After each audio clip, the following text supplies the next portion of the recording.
learners! Welcome to another episode of Sci-Connect. I am Teacher CJ, your science teacher for today. Are you now ready to learn? Let us start!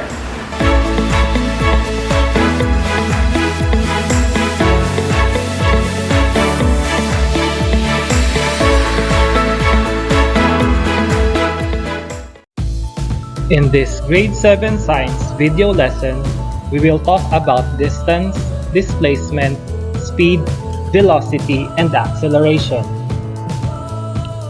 The learning competency is describe the motion of an object in terms of distance or displacement, speed or velocity, and acceleration.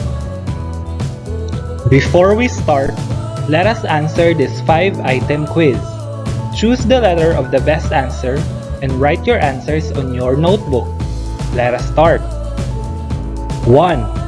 Which of the following refers to the total length of path traveled by a moving object and is specified by magnitude only?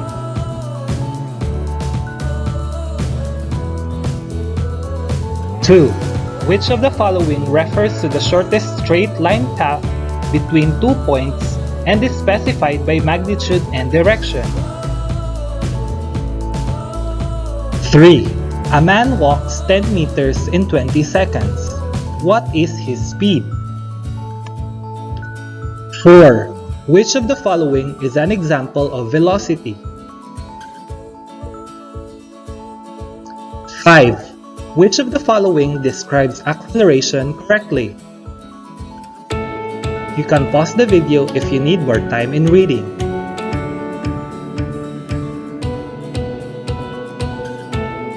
Do this. Define the words directions. Provide a brief definition of the following terms. 1. Distance. 2. Displacement. 3. Speed. 4. Velocity. 5. Acceleration. Write your answers on your activity notebook.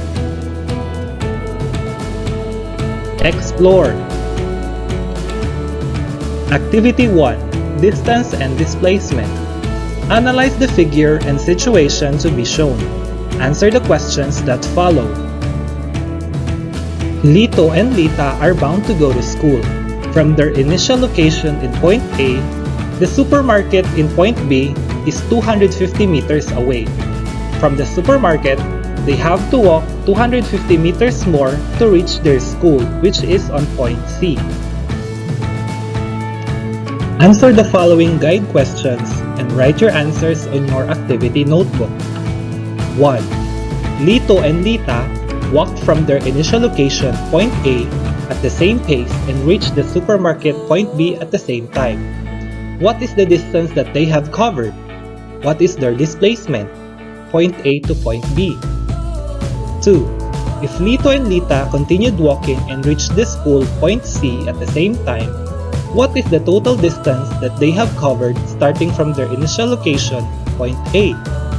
How about their displacement, point A to point C? When they reached school, point C, Lito realized that he forgot his lunchbox. He hurriedly returned to their initial location in point A to get it. What is the total distance that he covered from the original starting point, point A, when he returned to the same location, point A, to get his lunchbox back? Is the total distance that he has covered the same with his displacement, point A to point C, and back to point A? Keep this in mind.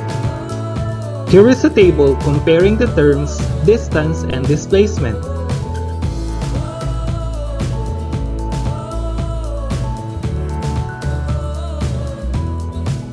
Activity 2. Speed and velocity. Directions.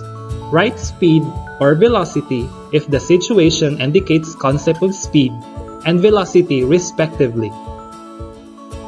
1. A toy car runs 5 meters in 20 seconds. 2. A bus moving along a straight highway to north direction covers 120 kilometers in 2 hours.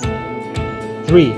When Badong went to bookstore, he walks 8 meters in 24 seconds. 4. The train traveled at 22.89 meters per second in a straight railway southbound. 5. A runner with a speed of 9.42 meters per second won the competition. 6. The basketball player runs 3 meters per second in the court. 7. The motorcycle rider explores the area with a quickness of 11 meters per second. 8. A truck carrying a vegetable delivery covers 30 meters in 60 seconds. 9. Aling Tinay rides a tricycle that travels 6 meters per second in going to market. 10. The swimmer swims 9 meters in 10 seconds. Keep this in mind. Speed is defined as how fast an object is moving. It is operationally defined as distance divided by time.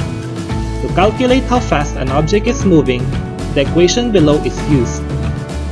V equals d over t, where v is speed, d is distance, and t is time.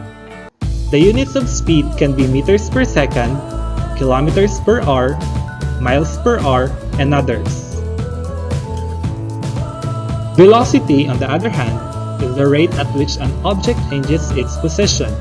To calculate the velocity, the equation below is used. V equals d over t, where v with an arrow is velocity, d with an arrow is displacement, and t is time. The arrow on top of the variable indicates that the quantity is a vector quantity. Direction is involved. The unit of velocity is the same as the unit of speed. It can be meters per second, kilometers per second, miles per hour, and others. Activity 3. Acceleration. Directions. Determine the situation given below if acceleration exists or not. Write AE for acceleration exists if the statement indicates acceleration, and NA if not. 1. A boy that is walking at a constant speed. As he reached the corner of the street, he turned left. 2. A bus with a constant speed of 60 kilometers per hour running in a straight line. 3. A car from rest gained a speed of 40 kilometers per hour. 4. A racing car that is about to reach the finish line increases its speed at its maximum. 5. A flying airplane that has a speed of 500 miles per hour, and after 10 minutes, it slows down to 400 miles per hour. Keep this in mind. Acceleration is a vector quantity that is defined as the rate at which an object changes its velocity. An object is accelerating if it is changing its velocity. Remember that when velocity changes, acceleration exists. Velocity is a vector quantity. It has both magnitude and direction, and is the rate of change of position of an object. If there is a change in speed or direction of an object in motion, there is a change in velocity. Reflect. Complete the following sentence prompt. Write your answers on your notebook. I have learned that. I wish to ask my teacher about. Reinforcement. Activity home map. Materials: graphing paper or bond paper, colored marking pen. Procedure: in a graphing paper or bond paper, draw a map of your house or dream house.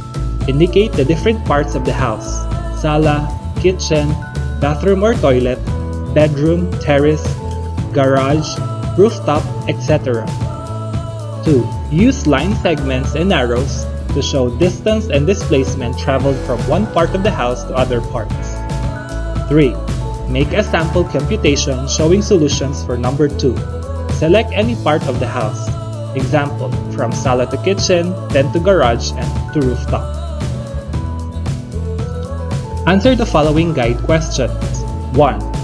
How do you determine distance and displacement? 2. What is the difference between distance and displacement? To assess what you have learned in this video lesson, answer the following. Choose the letter of the best answer and write your answers on your notebook. You can pause the video if you need more time. Let us start. 1.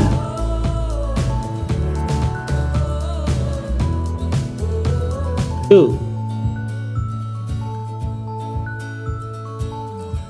3. 4.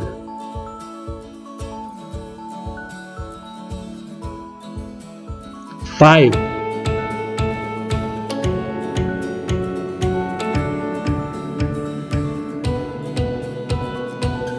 Here are the references.